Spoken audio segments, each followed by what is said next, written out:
And we are live. We are a little late because I was trying to get into Zen mode. Get into Zen mode with this lovely concoction here. Shout out to Just Jean for recommending this tea, because this tea is saving me right now. It really does calm the soul. And I'm having that right now.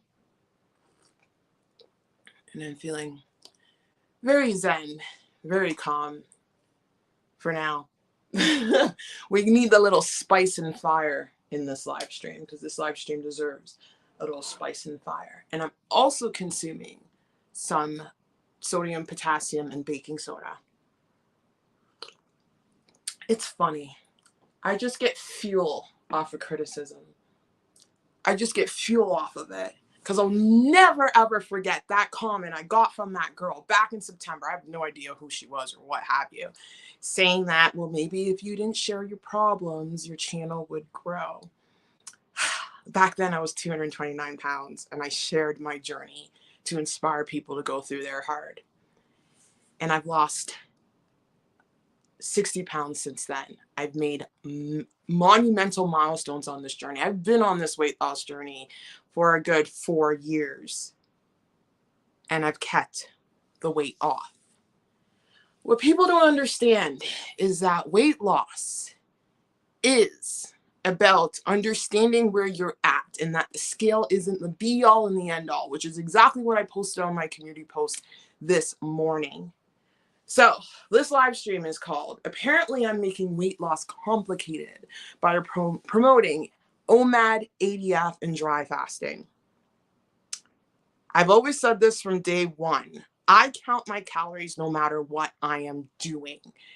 OMAD is just a tool to put you in a calorie deficit. Fasting, ADF, they are tools to put yourself in a calorie deficit. At the end of the day, you cannot lose weight unless you put yourself in a calorie deficit.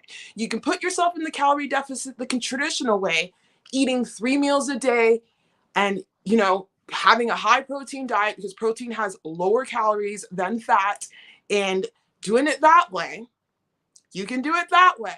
But the reason why people aren't successful with doing it that way for a long time, because it takes a while. Think about someone who's morbidly obese and 400 and something pounds, 500 pounds, and you just tell them to sit there and count their calories. It's going to take them years to get that weight down. OMAD, fasting, dry fasting are just methods to help speed things up. It's also methods to help reboost your metabolism in order to get things going, because there's a lot of people with resistant weight loss. Why do you think people promote, or these doctors out there, you see all these weight loss surgeries, and they're promoting all of these weight loss surgeries? Yeah, that's an extreme way to put yourself in a calorie deficit, because you're opening up your stomach and you're shrinking it so you can't consume a lot of food. That is a very extreme way to do it. But I'm here not to knock anyone's method of losing weight. The basis of weight loss is this simplicity, is being in a calorie deficit. And all of these are just tools. OMAD is just a simplified way to put yourself in a calorie deficit. And it can be sustained until you reach an ideal body weight. Once you reach that ideal body with OMAD, you're going to have to open things up, which is where I'm at. I consistently did OMAD for 8 months. And let's go to the comment that inspired this live stream. Let's go to the comment that inspired this live stream, because I am here to drop some hot truths, and I already did in my profile pictures. It's funny, the person posted that comment, I go on the scale this morning and I'm down a pound. The dry fasting resetted me, and it crushed my hunger, and I'm able to get back on track with being in a calorie deficit and counting my calories normally. Kind of. I'm still fasting. All right, this is the comment that sparked it all. It's under my dry fasting video. I love you as a person. I've been following you for ages, but this is silly now. You've gained 17 pounds in 2 months. In your May 15 video, you were 172 pounds. Let's get this straight. On that dry fasting video, did you guys note the date and the time that weigh-in of 188 was taken and when it was taken? That was taken in the morning, where I normally don't weigh myself. The night before, I ate more food, And I was on day 1 of my period. Do you really think that is an accurate weigh-in? I've said this over and over again on my channel. If you're doing OMAD or whatever diet you're doing, you want to weigh yourself at the same point in time every day so you have a consistent weigh-in. That was documenting my weight throughout the semi-dry fast I was doing. And yes, it was a semi-dry fast. I did 30 hours of dry fasting and 15 hours of water fasting. I pretty much had 2 cups of water throughout the entire fast. And it was a semi-dry fast because I wanted to see if I would get the same results as I did when I hardcore dry fast. And guess what? I did. So there you have it there. And what this person doesn't understand is that body recomposition is a thing. I technically put on 10 pounds. And why did I do that? I've explained this on the live streams. I've explained this on the videos. I am injured from a car accident. My brain is messed up. I've got somatic injuries everywhere. I got down to 169 pounds and I was having symptoms. Why? Because I'm a genetic freak and I just put on muscle very easily. Very easily. Even Cole said it. He was like, BMI works for most women, but not all. There's the rare 1% few. Guess who's the rare 1% few? I am, because I've got a lot of bone density. I've got large knockers, which I add value to the scale, and I have muscle. So me being at that low weight and being injured is the key thing. If I wasn't injured, I could probably sustain that low weight. But because I was injured, my body can't recover from working out, building muscle, and healing my body. So I was told to put on weight so I can train hard at the gym. When you are a natural and you are putting on weight and you're building muscle naturally, you're going to have to eat a little bit more, because you know what happens when you train like a bodybuilder, like I was doing. I was training like an insane person. I was at the gym for 2.5 hours, pumping iron. Your metabolism reps up. Muscle demands more calories, right? And I was trying to restrict my calories while doing that. That was a big mistake. And I was told to build muscle by my doctors and by Cole to help myself heal. And when you do that, you eat more. So I let the scale go up to the low 180s. And then I kept training that way and things kind of got way out of control. And you know what happened there? I was telling Cole.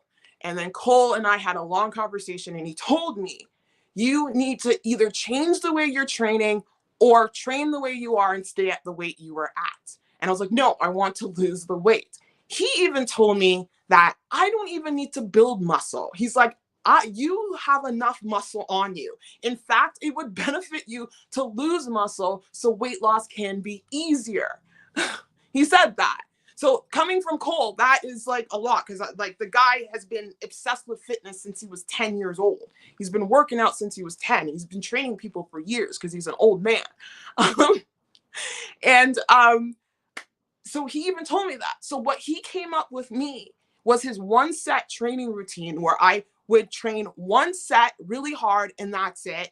And I would focus on calisthenics, body weight exercises. Why? So I can recover better. It's really hard for a natural to recover from a workout, being a calorie deficit, like from building muscle and training like the way I did, and be in a calorie deficit and lose the weight.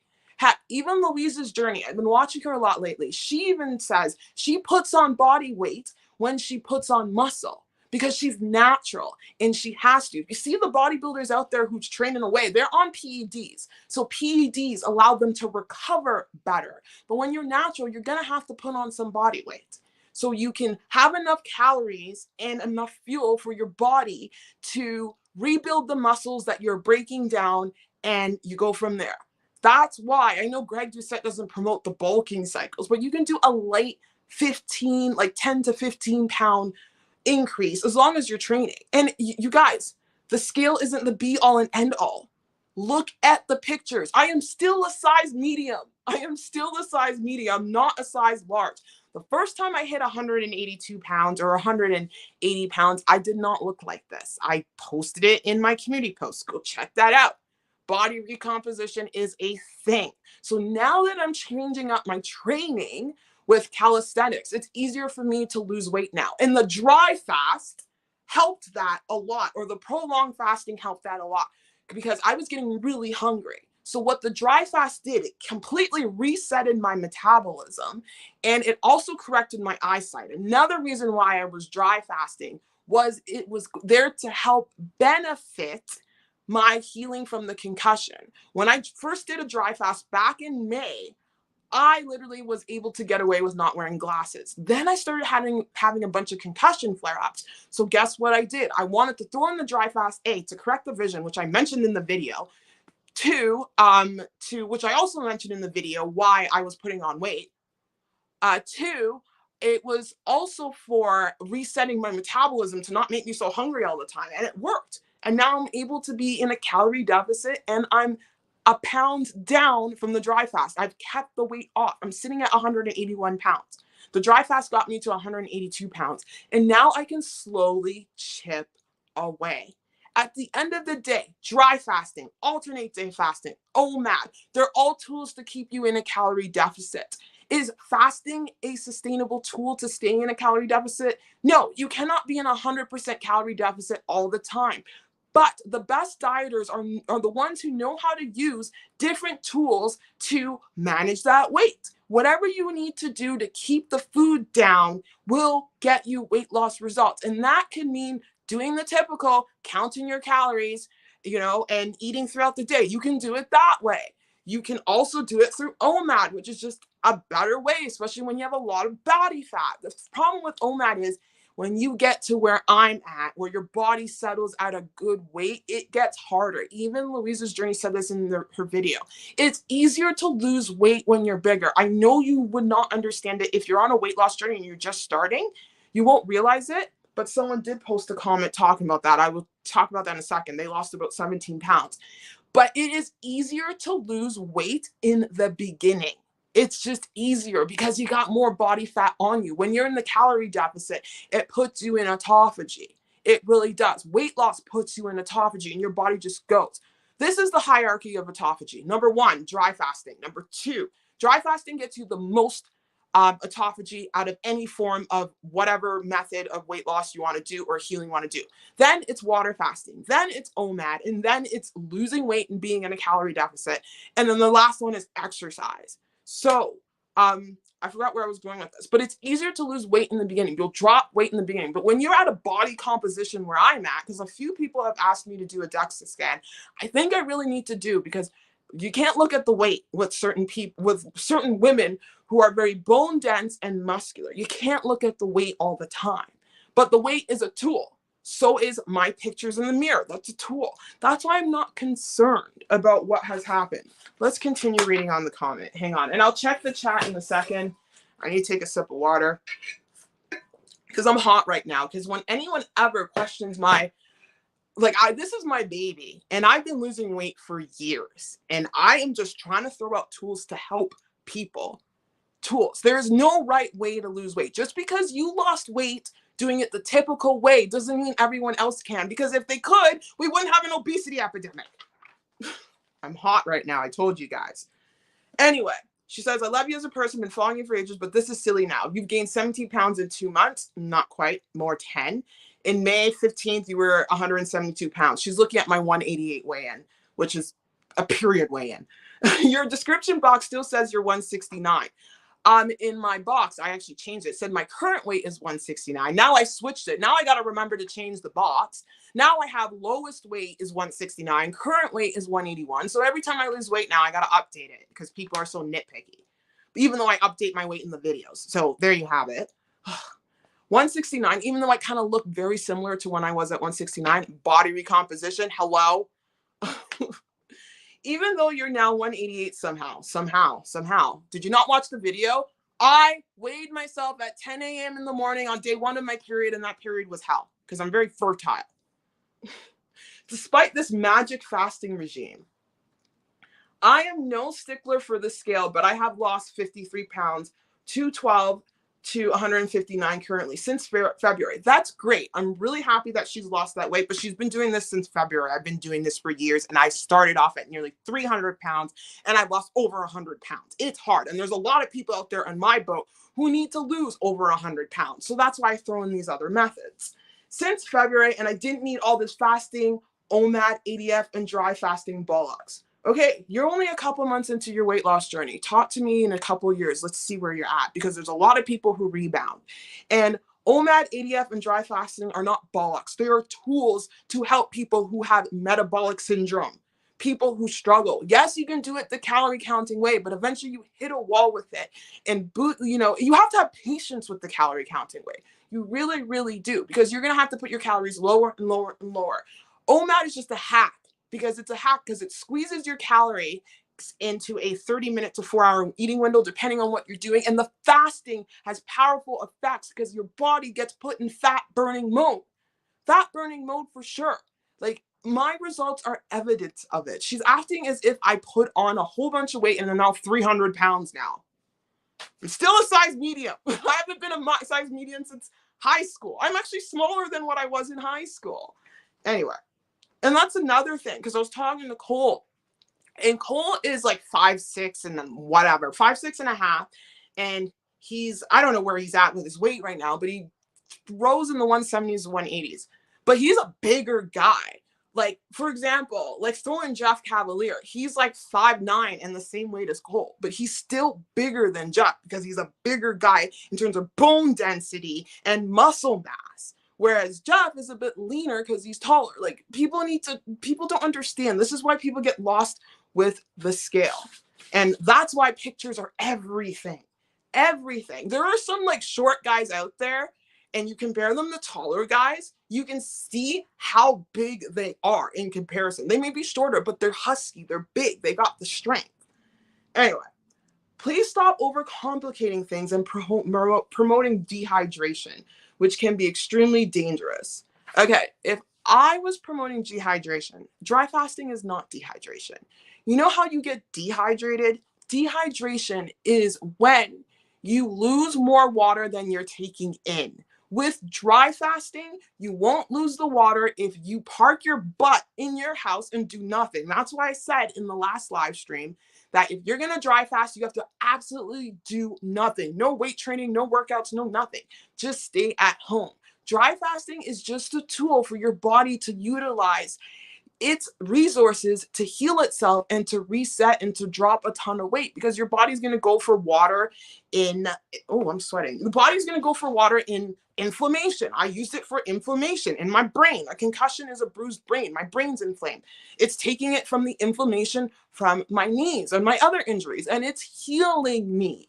It's not a form, it is a slight form of, it's not like dehydration in the form of you're getting symptoms. I didn't get headaches with my second dry fast. When I first did dry fast, I did get a headache because I was moving around too much. And I learned my lesson, because Cole's like, if you're going to dry fast, you should not be doing all these things. And that's where I made the mistake. It's just a tool. It's not dehydration, because as you saw in my photos, I lost body fat. It's evident. That's why I post photos. I'm hot right now, sorry. And if you had gotten good results from this, then fair play. And I did, because I'm a pound less. I did the dry fast on Monday. I'm a pound less, and I'm slowly chipping down the weight because of the stupid injury that I'm dealing with. I'm losing weight through simple calorie deficit and exercise. You should probably do the same. Good luck to you and farewell. That is great. I've lost weight with simple calorie deficit and exercise. If she's really been following my channel, she would know that from day one when I explained it, when I was like 230, 220, 220 pounds. I've done it that way. That way requires you to have more willpower, because it takes longer. It takes longer. OMAD just hacks. OMAD is great because it keeps the scale on a consistent basis. That's great. Just because you lost weight in a certain way doesn't mean everyone can lose weight in a certain way. But with that being said, weight loss is about being in a calorie deficit. That is the underlying tone of weight loss. It is being in a calorie deficit. So at the end of the day, we're both saying in the same thing. She says simple calorie deficit. That's great. Other people, they need a little more. For example, paradoxical here.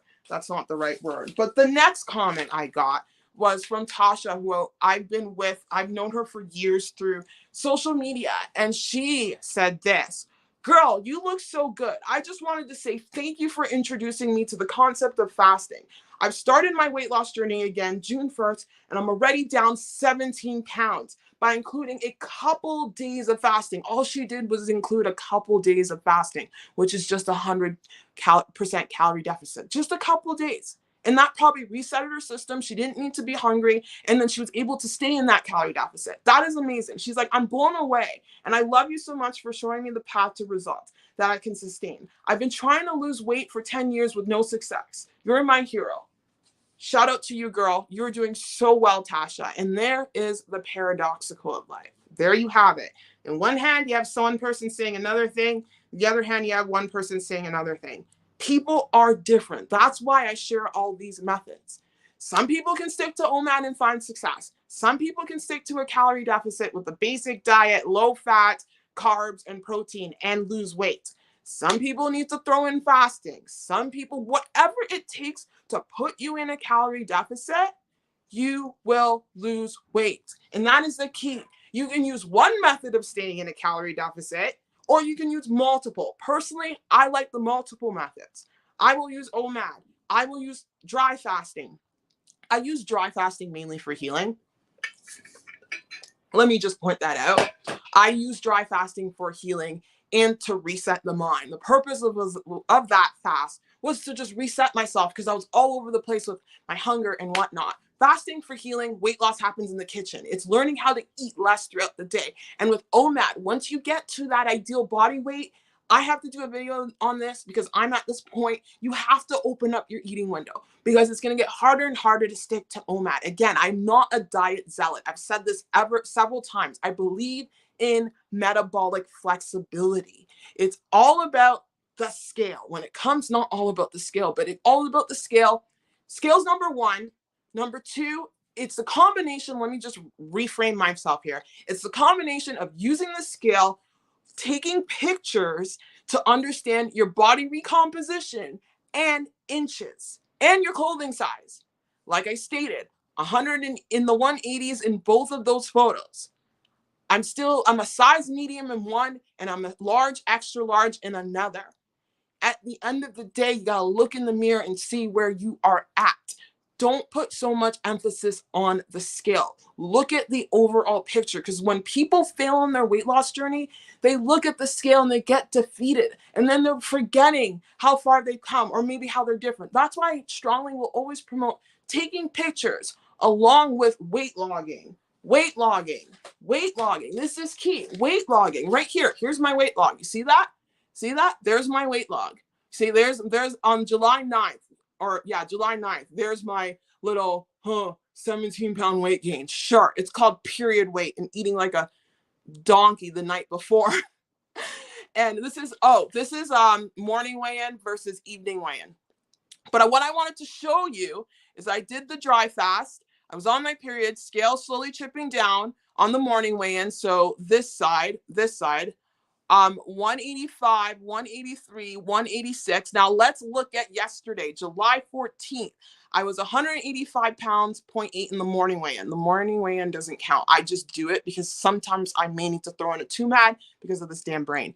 And then in the evening, I was 182.0. Guess who woke up lighter than her evening weigh-in? I did. I'm at 181.6. So what is my true weigh-in going to be after today? Because I'm doing an OMAD today because I'm going to the Calorie Stampede and I'll be walking around. What? Oh, and I'm going to an AEW wrestling show. I'll be documenting this day because I need a life, apparently. That's what Cole said. What's going to happen now? I'm going to drop probably another couple pounds and I'll be back in the 170s. It's not a big deal. I took the time to build the muscle and now I'm switching up my training routine because this is where people get lost on their weight loss journey. They focus so much on building that muscle and then they get hungry and then it's hard for them to be in a calorie deficit. You have to balance the building muscle with the cardio. Don't go there's so many people promoting just build a ton of muscle to lose weight. Just build a ton of. No, you want to You want to build muscle, but don't weight train like a bodybuilder. Don't kill yourself because it's just going to increase your hunger. And that's how I was able to maintain my weight at 220 for years. What you want to do is find a routine that allows you to recover faster so you can eat less throughout the day and let the weight go down. For me, that routine is calisthenics. It's body weight training. It's one set training, and it's a lot of cardio on the treadmill. I like standing. I was doing the bike. The bike was not working for me. Standing, just standing, not even walking. Standing, you'll burn more calories. And that's why I believe the treadmill burns more calories than the bike and the other ones, because you're standing. You're sitting with the bike, so you're just using one part of your body part, but you're standing. Anyway, I'm gonna look at the comments now, and I still have a lot more to talk about. I went hot. Sorry, guys. I get passionate, man. Like, I really want to help people lose weight. And there's people going through things. People have, like, medical issues they're going through. So doing the standard calorie thing isn't going to always work for other people. Sometimes they need a little bit more. But as long as they know how to sustain that weight loss after doing, the calorie deficit on steroids, which is OMAD fasting and what have you, as long as they find a routine afterwards and they're eating light on the day, they'll be okay. Very hot and heavy. Hi, Nick. Nice to see you. Okay, let's drink that tea. Oh, I didn't drink the tea. I drank the salt water. Ew. The tea. This tea. So good. Hey, Jean. Nice to see you. Thank you so much. I'm in love with the tea. This is the one I got. I need to drink more of it because I'm too hot right now. Meaning like I'm raw. So let's tone it down. Oh, this tea is so soothing. Let's be zen me. And I'm hot right now, guys, because I grew up with a very critical mother, and she would criticize me for everything. And normally I don't take criticism or anything from people. I really don't care. But for some reason, that comment really got to me because I literally explained everything in the video when I did the weigh-in, how it's a bit of a, it's an exaggerated weigh-in because I did it in the morning and what have you. I try to be as transparent as possible. I show everything. I don't know how many weight loss YouTubers are showing pictures and sharing the fluctuations on the scale on the daily. I do that because I want people to see that fluctuations happen and they don't need to be afraid. It's okay. So Jess Jean says, hi, Daniela. Yay, great to see you. My notifications finally work. Oh, I'm so glad. Welcome. Made it to a live stream. Yay. Oh, welcome. Nice to have you. I remember you in my comments. Hi there. Nick says, I'm quickly realizing when I'm not in a deficit, eating everything, I will gain. My body is telling me eating OMAD and clean, I can and I will lose truth. And I will lose the weight. I think you're saying that. You got to listen to your body. If your body's saying that OMAD is working for you and doing it clean is key. Oh, I wish Cole didn't get me on the dirty OMAD thing. We're going to talk about that in a second. Because I didn't want to, but he was saying he just wanted to do it to show me. And I'm glad he showed me because now if I'm craving some junk food, I can use that as a one-day tool. But I'm not going to do dirty OMAD consistently day in and day out. I don't like it. It ruined my skin. But yes, you got to listen to your body. If OMAD is helping you stay in a calorie deficit, do it up. And eventually you want to get to a point where you want to open up that eating window and learn how to break apart that meal.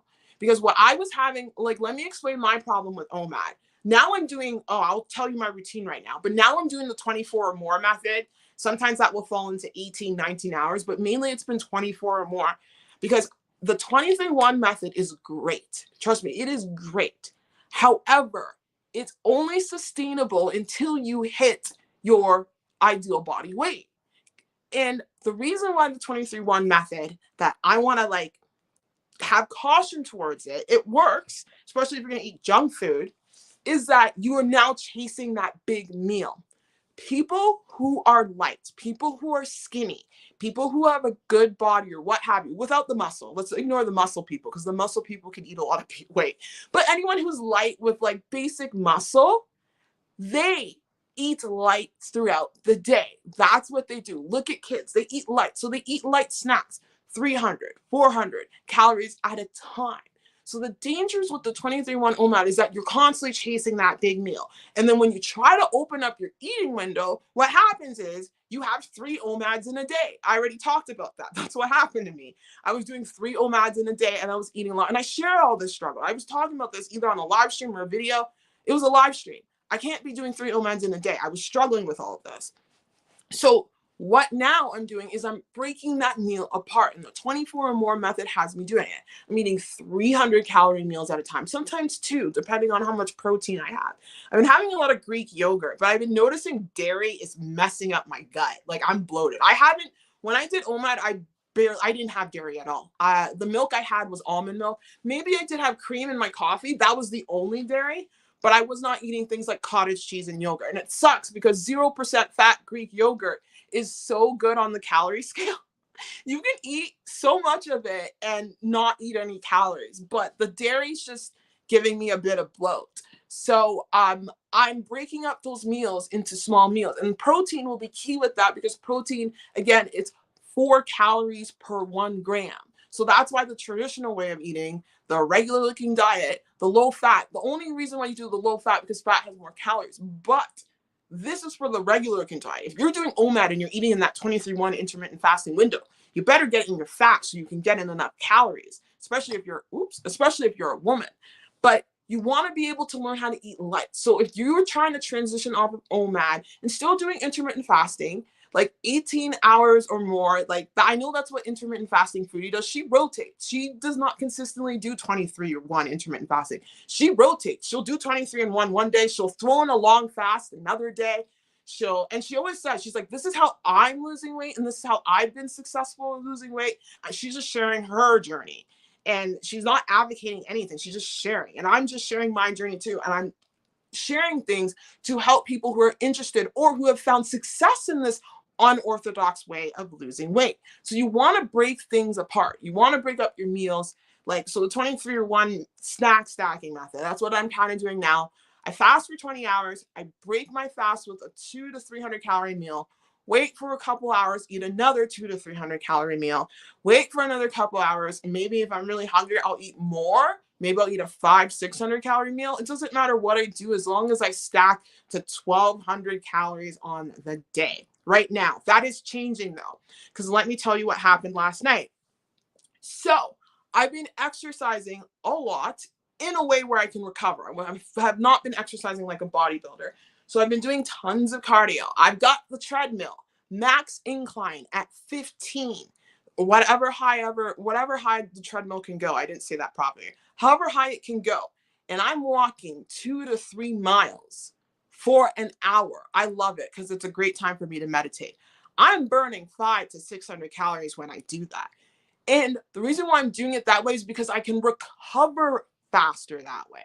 So I've been adding that to my workout like every day this week. I've done it for 2 days thus far, and the scale started moving because I was doing the bike the few days before. I'm like, this is not doing anything. The bike is not doing anything. And I couldn't do the treadmill because my knee brace didn't come in. But now that my knee brace is back, my knee is secure and I'm able to do the treadmill. So I'm doing that. I do that for an hour. Then I get off the treadmill and I do some core exercises just to help up my lower back and hips. I always have to have a strong core. And then I'm doing some push-ups. I'm currently increasing my push-up amount. And then I'm doing body weight squats, body weight lunges. And I'm doing a lot of lunges. Like I'm lunging like 60 is my record right now. So walking lunges, 60 back and forth. I do forward lunges and backward lunges just to help heal my knee because it helps my knee out. You don't have to do backward lunges, but I'm going 60 each leg. So I'm walking for probably like 2 minutes of walking lunges. And then I'm maxing out each rep. Like I'm doing 1 set training for everything. So I'm just doing 1 set of lunges, 1 set of squats until I'm exhausted. And I'm doing 1 set training. So if I'm on the lat pull down machine, I do 1 heavy set. I maybe do a warm up set, of course, to get my back ready, doing 1 heavy set, going super hard with it, and then moving on to the row machine. And the reason why I'm doing this is I'm able to keep the muscle I have and recover and not get hungry like a crazy person.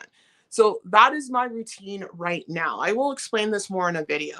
Lady T says, do you only drink water when you not dry fast? No, I drink, oh, I have, this is a salt water.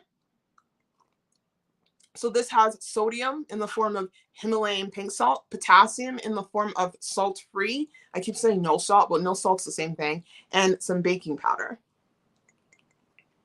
Because I'm doing an OMAD today because I'm going to the Calorie Stampede. And I'm fine to do an OMAD because I'm not exercising. And here's my fresh water. I have a lot of things right now.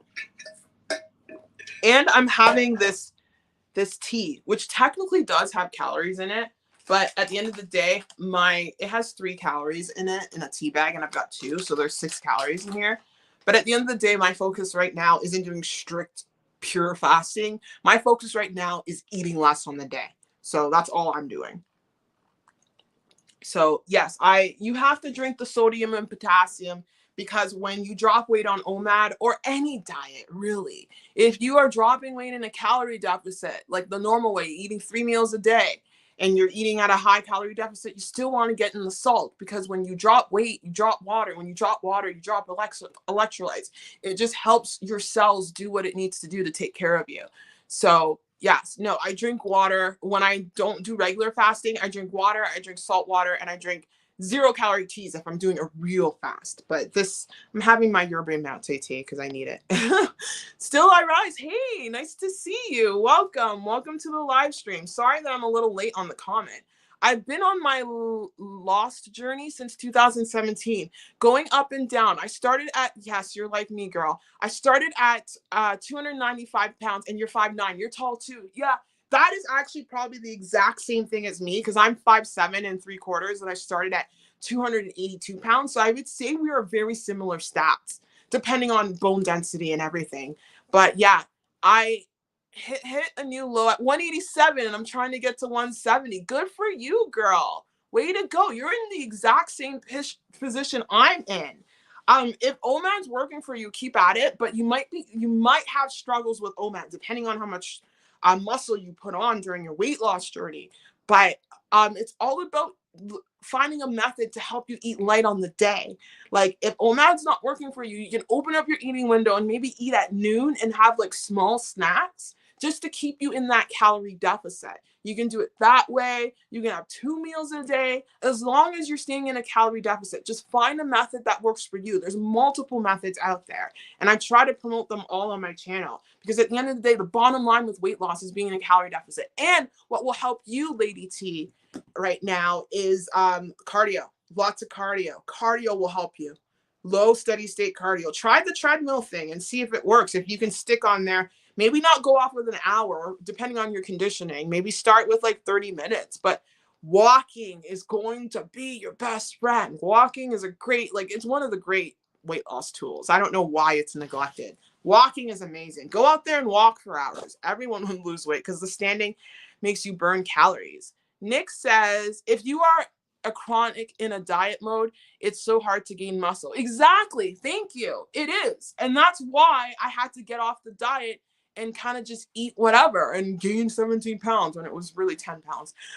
11, 12 pounds. Well, now it's 11. But it's not a really big deal. Like I said, my pictures tell the story.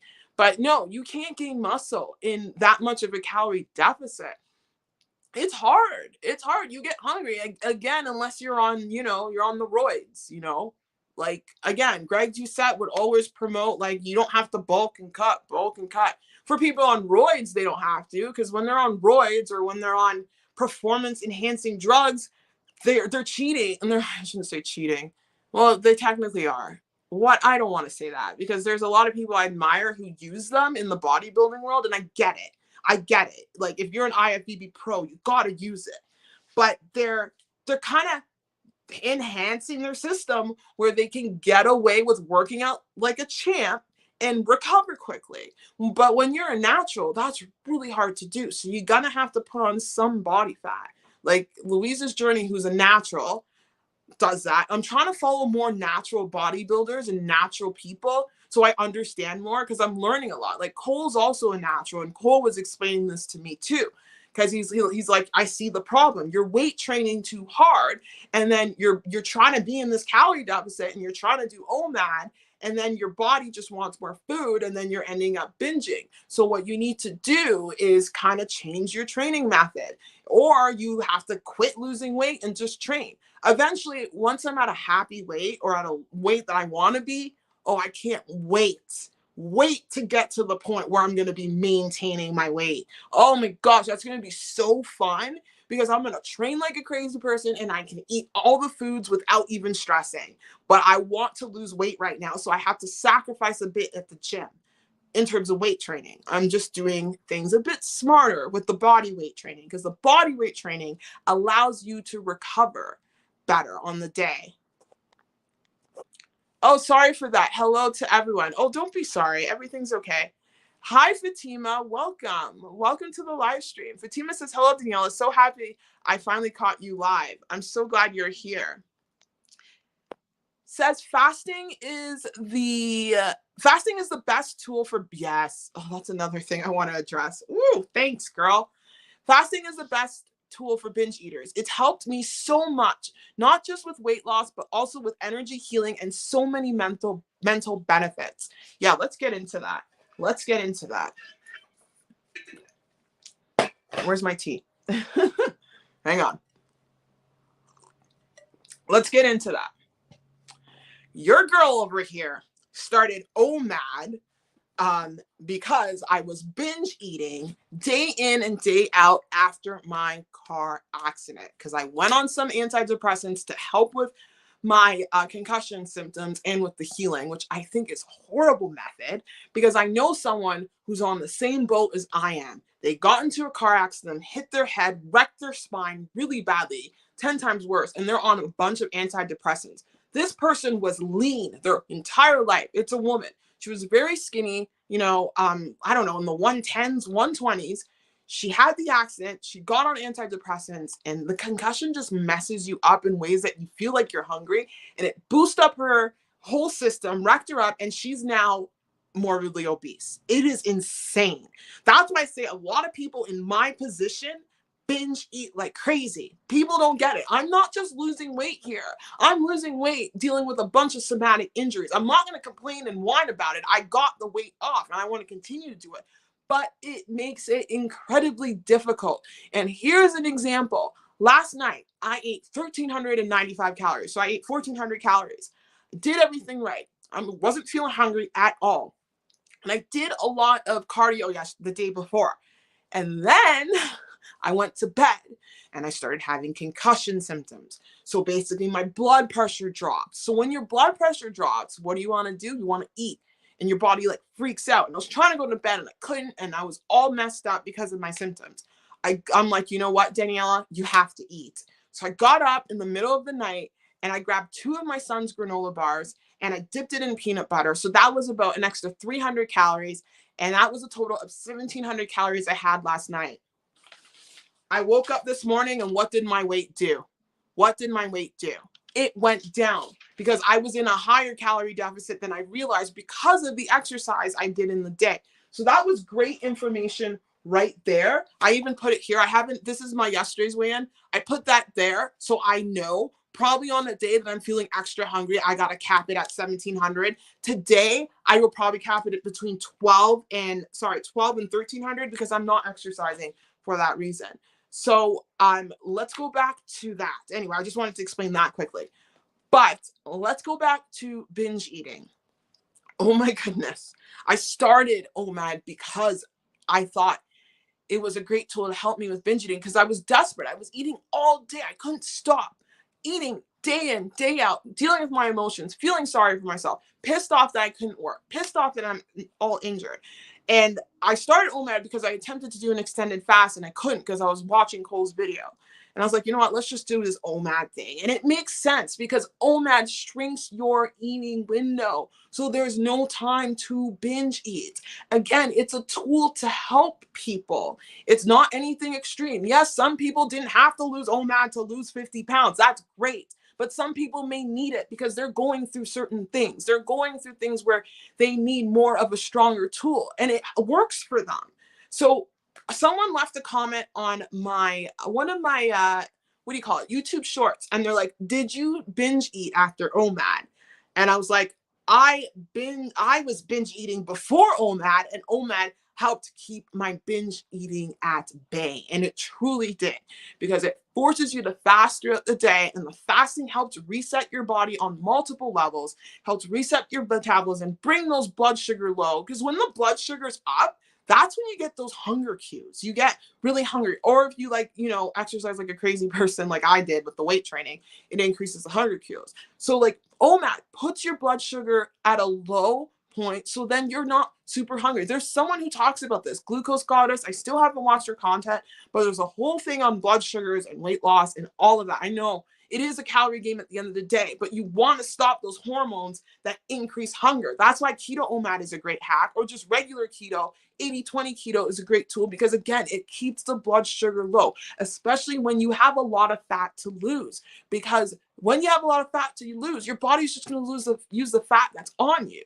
That's why these other methods of weight loss works for other people. It doesn't matter how you get into a calorie deficit, as long as you get into a calorie deficit. And no matter what method of weight loss you're using, count your calories. I always say that. Count your calories. Again, I did say the 23-1 intermittent fasting method. You can get away with not counting your calories, but I'm retracting that because I made that mistake, and I'm holding on to calorie counting now. And I think I'm back in the rhythm with calorie counting.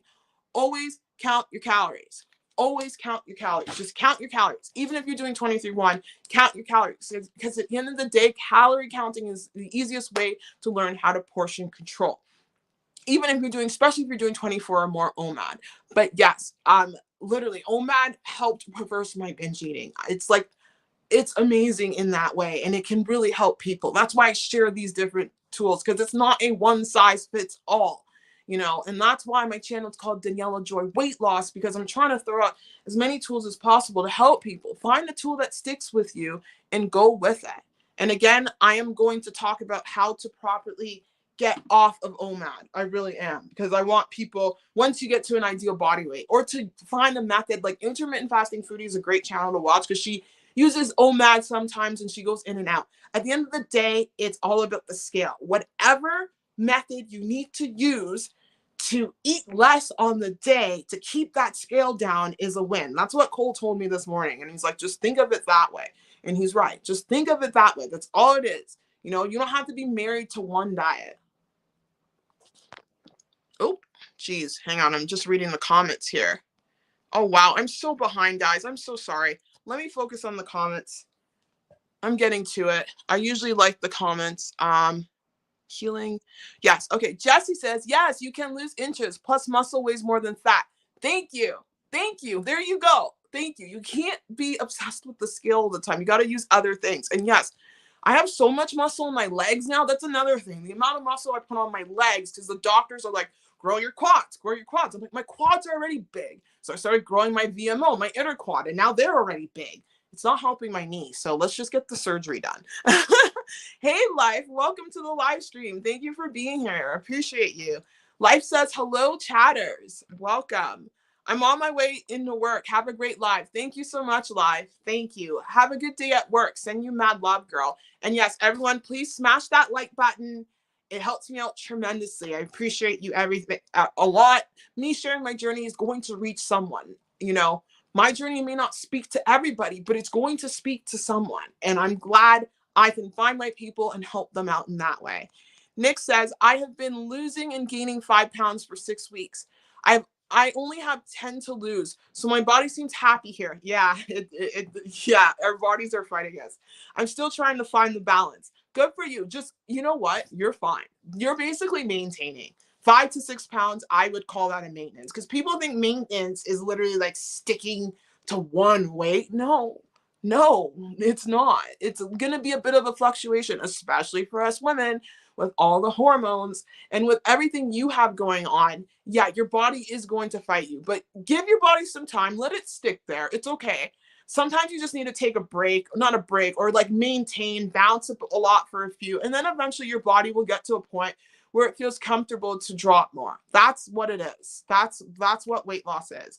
I think I'm really fighting my body right now, but it's okay. I'll just keep going. I'm really fine. Like if I was not injured, it would be easier, but it's okay.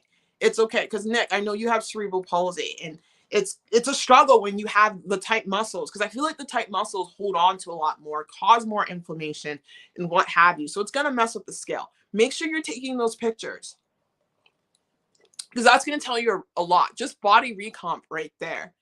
Jean says, yes, I got that tea first. It's awesome. Speak your truth. The biggest mistake I made in regaining weight was self-righteousness. You said it. Everybody is different. Calorie deficit and patient. Aw, thank you. Thank you, Jean. I appreciate that. Yeah, everyone's different. Everyone different. It's all about being in a calorie deficit. Use whatever tool you find fit, whatever tool is sustainable at the time. For me, OMAD was sustainable until I got to this weight. Now I'm going in and out of OMAD. I'm trying to figure out what works.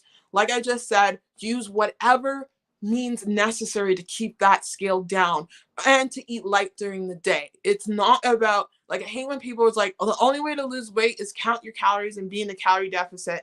Dry fasting's evil. ADF is not necessary. OMAD's evil. No, it's helping people. People have lost weight with these methods. Like, go say that to a morbidly obese person. Like, Cole right now is coaching Snake Diet Fat Man. The guy was like 550 pounds. You go tell that guy to count his calories. Go tell him to count his calories. You know how hard that would be for him to stick to that? Cole's got him doing dry fasts. He's got him fasting because he's got fat on him. Fat is body. Wow. Fat is fuel. Like, honestly, fat is food is what I wanted to say. That was a brain. Thanks for leaving me there, brain. But fat is fuel. Like I said, when you are heavier, it's easier to lose weight with fasting, OMAD, and these methods. It is fuel. And I think he's got him on a ketogenic diet too. So, like, go tell that to a morbidly obese person that count their calories and exercise more. No, it's going to be really difficult for them to adhere to that. Why do you think they invented weight loss surgeries? When I think fasting is the natural weight loss surgery, like for people who are morbidly obese, it's really hard to get those people to lose weight. And I think Cole is the only successful person I know that is doing that. Like, I know Greg Doucette is working with Brentley right now, and he's like he's like 400 pounds. I don't really follow his journey. Like, I hope he can find success. Like, it's going to take time. It's going to take, like, someone who's that morbidly obese needs so much help. Like, it's hard. Like, I was morbidly obese, but I was like, I'm not going to downplay my weight loss, but I was almost 300 pounds, 282 pounds. Like, it's hard then. But, like, imagine if I was 200 pounds heavier. Like, you need all the tools in the world. And weight loss surgery, you guys seen 600-Pound Life. I don't watch that show, but I hear people on that show have surgeries and they're not successful. So you need someone to be with you day in and day out to get you through. Someone who knows. And Cole's just like a G when it comes to that. He's also crazy. Now I'm staying in my lane. OMAD and patience. Walking on the treadmill. Yes. And I need the mini trampoline. And mini trampoline for recovery. Push-ups too. Started at 197, now at 159. There you go. There you go. Yes, just stay in your lane. Just stay in your lane. People are going to criticize. People are going to say it's not sustainable, blah, blah, blah. It's sustainable to get you the weight off. But once you get off that weight, you just learn how to eat light, like I'm saying. So if OMAD wasn't sustainable, I don't know how the heck I got to 100 pounds down, lost 60 pounds relatively quickly, and kept the majority of it off. Let's not count the 10 pounds, okay? Which I don't care. My body recomposition tells another story. So yes, we're going to stay in our own lane. Hey, Jabba, welcome. Welcome to the live stream. Yes, please, thumbs up for sure. I appreciate you. Sending love. I appreciate that. Nick says, yes, I do feel the CP holds on me being so tight. It does. I just got a new yoga mat to be more consistent with, yes, stretching, walking, and not binging really helps high on my inflammation. Yes, I'm so glad you brought that up. It's so important to stretch and do active recovery. I'm trying to do that too. You should also get a massage gun. just to help release any muscle knots or tension you may have. Baths also help. Epsom salt baths, I do that chronically. So right now I'm at 3 cups of Epsom salts and 3 cups of bath salts. But that's intense. You can just start off, if you don't do it often, just start off with 1 cup of Epsom salt, 1 cup of bath salts, and then work your way up. It really helps to relax the muscles, because when you are tight and your muscles are tight and you've got all that tension, it starts a cycle of pain. And pain and emotions are both in the same part of the brain. And when you like struggle with that, that's where, like, you know, pain also increases the cortisol levels. Cortisol also increases a whole bunch of hunger hormones. And then there's a whole cycle, and you binge and you binge. Like, losing weight through pain is tough. So you are a G for doing that. I've been losing weight through pain since day one. This is why I have to go a little extreme with my methods. And I wouldn't even call it extreme. It's just not the traditional way of losing weight. Because if the traditional way of losing weight worked, why the hell do we have an obesity epidemic? Okay, because we ain't doing something right. We ain't doing something right. So I'm going to keep, you know, sharing what I can, hope it attaches to some people. People are finding success with what I'm saying, and there you have it. So yeah, it's definitely a cycle. Nick says, oh girl, I know this cycle well. Yeah, it's so brutal. It is. But as long as we get the pain under control, we'll be okay. And we just kind of, my psychologist was talking about learning that, like, the pain, sometimes to view the pain as not the enemy. It's just your body signaling to you that it's just trying to do its best to heal. Also, that pain can be a sign of healing in certain ways, especially if you've been overdoing it with the exercises and stuff. So just think of it that way. That's what my psychologist told me. It's like, you know, I've been exercising a lot, I've been moving my body, and my body, you know, it's doing its thing to try to protect itself. But we got to look at pain in a different aspect. It's a bit harder for us. Yes, it's a bit harder for us. It's not easy for us. Those of us who deal with pain issues, it sucks. I hate it. I know one day I will be pain-free. I know it. And you speak it into the universe. You will be pain-free one day. I know it. It will happen. The power of the mind is everything. And that's why I started talking about Joe Dispenza and everything. It sounds wild, but he's had people heal from like stage 4 cancers and all of these crazy like genetic diseases. They healed from it. And I'm trying to learn the Joe Dispenza's way. It's all about, it's complicated, but the mind is very, very, very powerful. It truly is.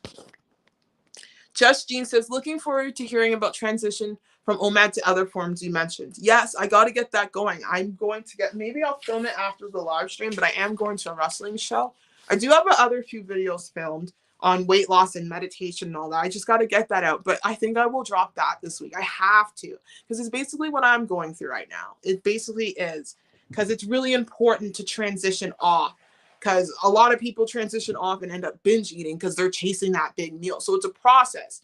You got to break. It's like, I can talk about a bit of it now, but it's breaking the meal into small chunks, learning how to do that. It's also finding your maintenance calories at the weight that you're at, whatever that weight may be.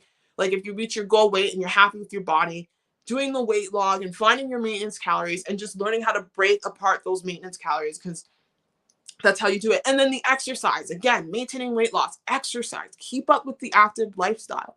As long as you're exercising, set goals for yourself. You know, like when I lose the weight, it's not just to be like, I'm lost the weight and done. I'm going to set myself fitness goals, because fitness goals is going to keep me in check. It's going to boost up my BMR. I'm going to be able to eat more calories and, you know, and not being afraid of the scale going up 10 pounds or so if you're building muscle. Like, don't be afraid of those things. Sorry, I had to take a sip of my tea. Watchwoman says, I'm struggling to lose belly fat. My overall weight is fine, but I just can't get rid of my belly fat. My mom has that problem. She does. And I'll tell you this right now. It's a diet thing. There's something going on with your gut. It's definitely a gut and a diet thing. Because my mom is is lean, but her stomach is bloated as heck. And her issue is that she's allergic to the whole world. She has allergies, every food allergy you can think of. She's allergic to peanuts. She's allergic to, oh my God, she's allergic to certain vegetables at the store because she can't have them due to the pesticides they use. She's allergic to like oh my God, she can't even have kale. She's allergic to so much. She is not metabolically well. And that has a lot to do with probably her trauma and whatever she was exposed to when she was growing up, working hard as a 16-year-old girl, going to the Caribbean and Venezuela and cleaning and all of that. And then she came into Canada. My mom has a lot of trauma. It's evident. And I think that's part of her overreaction. But like going back to that, let's just go back to the diet thing here. Belly fat is definitely a gut health issue, and it's definitely has to do with your diet. I don't know everything about you, but I can highly suggest, because when I gained weight, it all went to the belly. I was starting to look like my mom. Um, I would highly suggest doing an elimination diet in the form of keto and fasting. That might help bring things down, but I need more information. Like, I can't really like coach and give everything I have without knowing, but you're eating something that's pissing you off. Dairy, I noticed I started reintroducing dairy. Try cutting out the dairy. I drink a lot of almond milk. Try cutting out the dairy. Try going low on keto and see if that brings that belly fat down, because there's an inflammatory response going on in your body if it's just the belly fat, if you know what I'm saying. There's something going on. So it's something about resetting your gut health, and you got to go down that path. Like, there's a person I watch, Stephanie, keto person. She talks about all of this. She would not be a fan of my channel because I promote fasting and OMAD, and she's not really into that stuff. But it doesn't matter. She's got a lot of good information on her channel, and she talks about gut health and leaky gut and all this stuff and why people have big bellies. Go check her out. It's called Stephanie Keto Person, and she talks about all of this, and she's gonna obviously talk about keto. But like I said, I am not a diet zealot. I believe in metabolic flexibility for sure. Like, you are not healthy if, like, my mom is not healthy because she cannot have a piece of kale without getting sick. That's not a healthy person. A healthy person is one person that can eat whatever they want and still feel okay. I'm not a healthy person, or I wasn't a healthy person, because before I couldn't eat any carbs and I would have a reaction. Now I can get away with eating pasta and not being sick.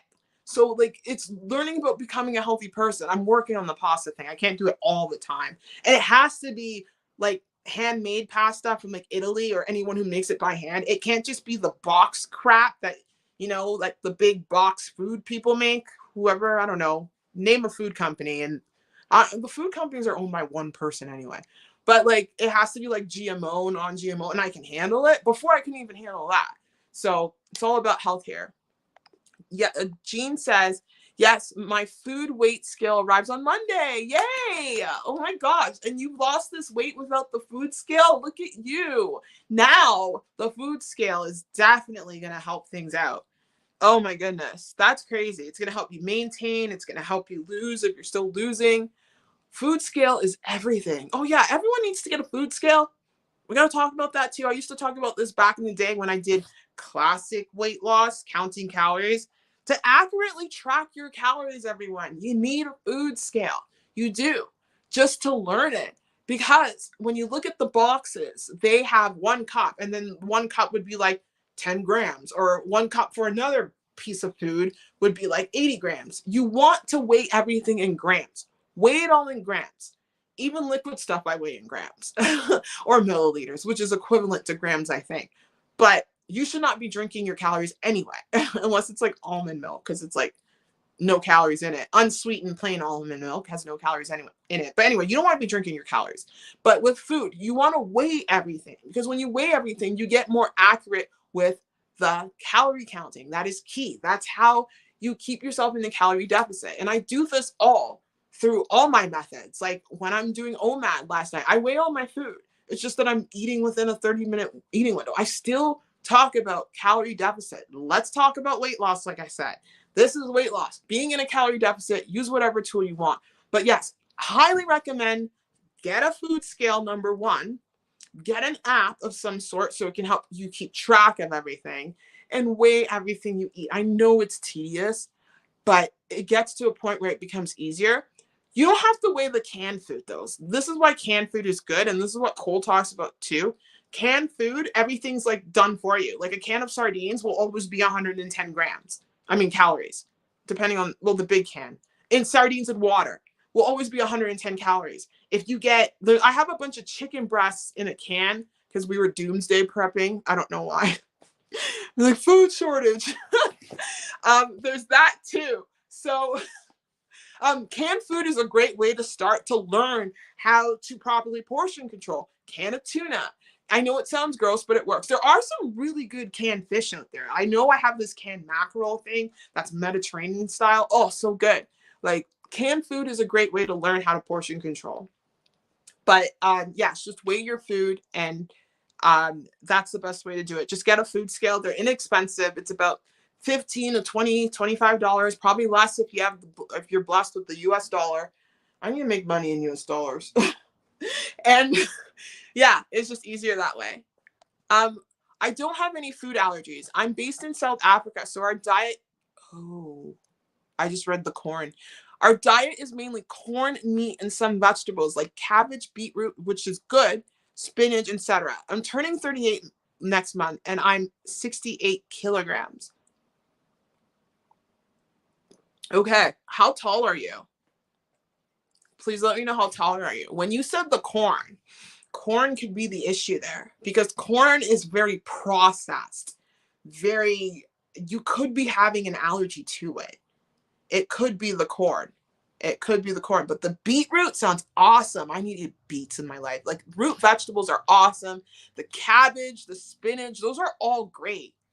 It could also be, you say you don't have any allergies, but are you sure? You don't really know, because the fact that your gut is bloated is saying that you are having an inflammatory reaction to something you're eating. It may not be traditional allergies in the sense. Like the thing about allergies is, it's, you get the doctor, they check you, and they're like, oh, you're allergic to nothing. Like I remember when I was obese, I got checked for gluten and celiac disease, and it came up nothing. But I knew I had an allergic reaction to it every time I ate. The doctors may not tell you, but your body is telling you something. There is something you are eating. So I would perhaps eliminate the corn. I don't know how the meat is. Hopefully the meat, try to get the freshest cuts of meat. Eat your meat. And like I would eliminate the corn and see if that helps. Eliminate the corn, have the veggies, have the beetroot, have the spinach, and eliminate any carbs like rice, any dairy, and see if that helps. Like meat and like those three of those vegetables you mentioned minus corn might do the trick for you. Because it's like the sounds like, because I don't know how tall you are, but I think 68 kilograms, I'm not sure. I think that's like 150 or so, depending on your height. Like you're not extremely overweight, but the fact that you're having that issue, there's something going on there. And are you having sugar and sweets? Like, because the stomach is a big sign of insulin resistance as well. There's something going on for sure. Like try that. Try throwing in some fasts too. Try throwing in an OMAD or so. See if it helps, because I know OMAD definitely helped me. In regards to the title, ignore people with zero fasting experience. I get that all the time. Thanks, man. I appreciate you. Yeah, I know. That's true. You got to ignore people because people don't get it. People just don't get it. Just don't get it. They don't. And for some reason, normally I don't really care, because I've had people comment on dry fasting saying that doesn't sound sustainable. And it didn't bother me. It's the fact that they called me out for the weight gain. I was like, what? Did you not look at the video or see how I look? Like, whoa, hello. Like, I don't get it. But yes, you're right. I have to, because people just don't get it. Watch, the science is going to come out, and then a bunch of people are going to start fasting. It's just going to change. Joseph says, hi, Daniela. Welcome. Welcome to the live stream. Nice to see you. Ooh, okay. I know I'm 171. Oh, you're short. Because I'm 171 centimeters. Okay. I see. So you might be overweight. I see. Yeah, you're short. Oh my God. Yeah. What would 158 be? I feel like that's like 5'1", 5 something. Yeah, and I drink tea a lot, which is good, with no milk. Okay, good. And I mostly snack on fruit, and I eat chicken as my source of protein. Okay, something's not going, like, how much calories are you consuming? Like I said, weight loss at the end of the day comes to a calorie game. Start counting your calories. I would say, for someone that's your height, it would be safe. Start off with 1,200 calories and see, because you may be overeating. Because at the end of the day, calories in is all about it. It's all about being in a calorie deficit. And try walking more and moving your body a bit more, because as you lose the weight, it will lose it in the tummy too. So yes, count your calories. You have to count your calories, because your diet sounds clean, but you can still gain weight on a clean diet for sure. It's like I said, weight loss is a calorie game. You can lose weight on junk food. I don't recommend that. It ruins your skin and it increases the cravings, and it's not sustainable to eat junk food every day. But like, it's all a calorie game for sure. But hang in there, count your calories, and have the meat and those vegetables you mentioned and the fruit. It won't hurt for sure. And I eat chicken as my source of, yeah, chicken is lean, you know? But if you do want to switch to, like, if you want to try switching up your metabolism and going to a more keto-based kind of diet, you want to have more fatty cuts of meat. So like bacon, if you have access to it down there, or pork. Pork is fine. Lamb, I think, is another option. I don't like lamb. You know what I say about lamb is gonna make you guys laugh. I say lamb tastes like a man. I said that it tastes like a man. I don't know.